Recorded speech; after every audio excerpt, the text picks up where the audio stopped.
Hello Capricorn, Sun, Moon, Rising, and Venus signs. Kamusta kayo? Sana po'y nasa mabuti kayong kalagayan. Welcome back po sa Star Tarot. Kung bago kayo rito, welcome din kayo. Thank you sa inyong support. I truly appreciate it. God bless you all. What do you need to release, Capricorn? Okay? So, maaaring nasa releasing stage kayo ngayon. Nasa period kayo ng buhay ninyo na kailangan ninyong mag-let go ng mga bagay, sitwasyon, or tao, no, sa buhay ninyo that doesn't serve your highest good. Kaya kailangan ninyo na pagmuni-munihan ng mga bagay na yan, no? You really need to contemplate, mag-reflect kayo on things dito na nangyayari sa buhay ninyo para ma-figure out ninyo what are the things that you need to let go. Okay? So, what else? We have you and your loved ones are safe. Alright?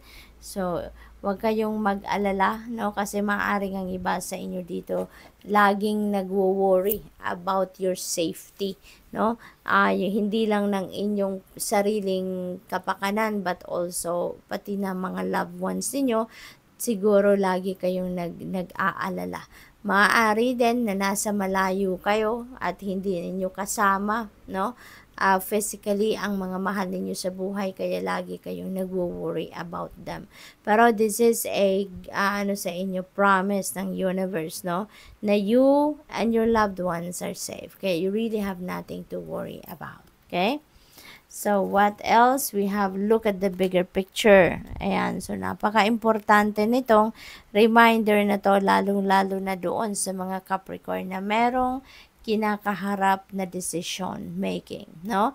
So, do not settle kung ano lang yung nakikita ninyo, kung ano lang yung nasa harapan ninyo na pagbabasehan ng inyong desisyon. Do not settle on that kasi meron pang mas mabuting strategy na magagawa kayo para mas makapag-come up kayo with a fair and sound decision, and that is to look at the bigger picture.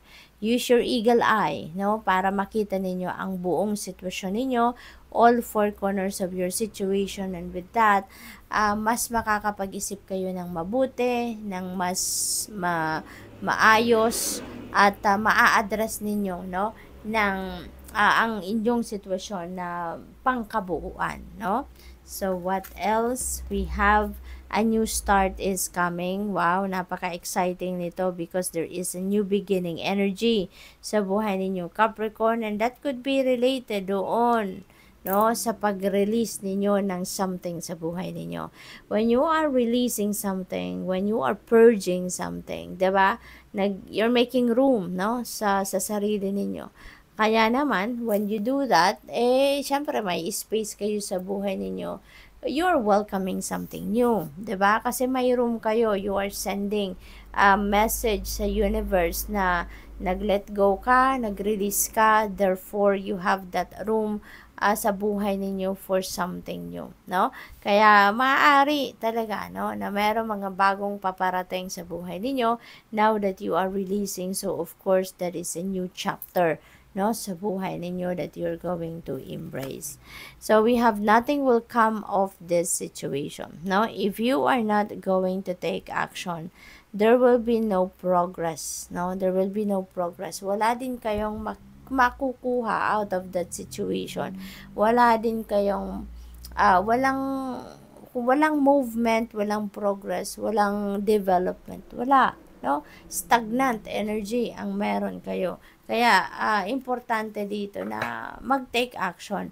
Kung ano man ang gusto ninyong ma-achieve, or kung ano man kung meron man kayong gustong makuha out of anything, kailangan magtrabaho, kailangan pagtrabahuan, kailangan you have to work on it, diba? Yung ganon. So, what else? We have, take time to breathe out. Alright? Kailangan ninyong huminga muna. Maaring natitense na kayo, Capricorn. Maaring sa sobrang excitement din, baka nasusuffocate na kayo sa sa excitement ninyo. Possible na gano'n ang sitwasyon dyan. So, it's time to breathe out, no? Huminga muna kayong malalim. Tumalikod muna kayo sa kung ano man ang sitwasyon na kakaabalahan ninyo sa ngayon. And it's time para mag-relax muna. Okay? Para makapag-recalibrate kayo ng inyong sarili. Alright? So, tignan natin kung ano pa ang ganap. Tumalon. We have angel number 0909.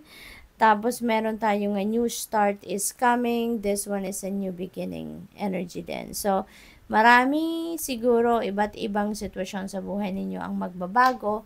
Kaya, yung message sa inyo dito is new beginnings, no? So, there are great chance dito na, there is a great chance dito na binibigay sa inyo ang universe. There is an opportunity na parating iba't ibang sitwasyon siguro ito. There is courage, no? Kailangan ninyo lang ngayon na i-activate ang inyong courage and inner strength for you to be able to carry out, no, lahat ng mga plano ninyong kailangan gawin. There are accomplishments din na maaaring makamit ninyo sa ngayon. May mga tatapusin din kayo, isasarang pinto sa buhay ninyo, conclusions, no? So, sabi dito, look out for an opportunity that might be a game changer. So, napakaganda, diba?